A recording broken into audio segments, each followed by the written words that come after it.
So my French Angora, Aurora, had babies yesterday morning when I checked. So she must have had them the night before.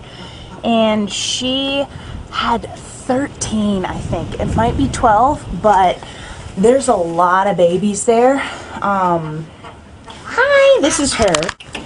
Hi. And when you have a litter of rabbits that have that many babies, the one problem that could arise is some of the babies don't get enough milk. I've got an audience. Because some of the babies are not strong enough, or they're on the bottom of the pile and they just don't get enough milk, and then they could die. So what I'm going to do is check their little bellies. This is morning now, so she should have fed them last night. So I'm going to check their little bellies and see if they got any, and if some look like they didn't get enough milk, we're going to give them some. I'm going to bring the nest out, put it up here, and bring her out too. Look at your babies! So they're in a nest. Okay, so I brought them out onto a stand just so I have more room to play with. I just brought their whole nest box out, but I'll show you the babies. There's so many of them. Like a gazillion of them in there. Those are all their little babies.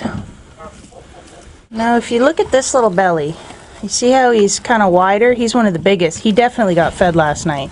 See this little chunky bit back here between my two fingers? You want to check and make sure they have that. Yesterday I left them completely alone because I didn't want to mess with anything. But, I don't know, actually they all seem pretty good. Don't go in there! She's like, what are you doing with my babies?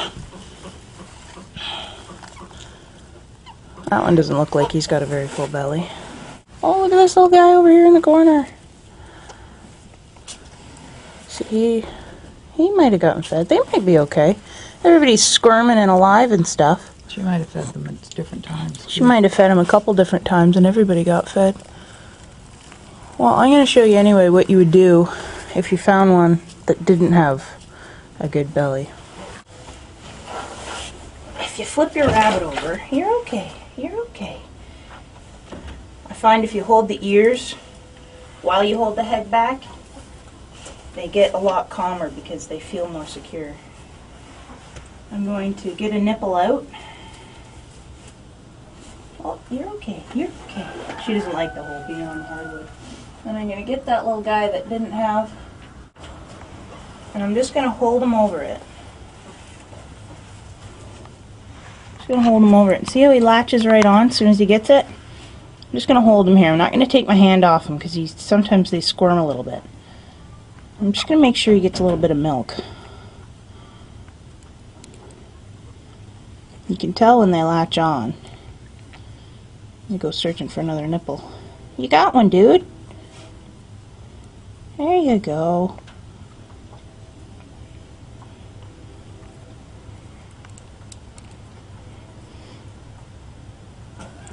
And I think they probably got a pretty good feed last night, so I'm gonna just have them have this little bit. I'm gonna put them back, and then tomorrow I'm gonna check. Tomorrow it should be pretty obvious if one of them isn't getting milk.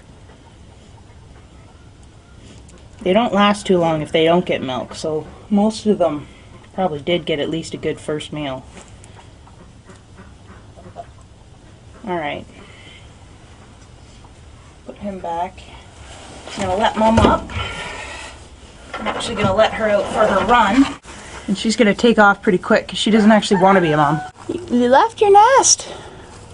You left your nest. Oh, she doesn't want me hanging out with her baby. She came back. She says, I don't mind being a mom, just stay away from my babies. Alright, well, they're all covered back up.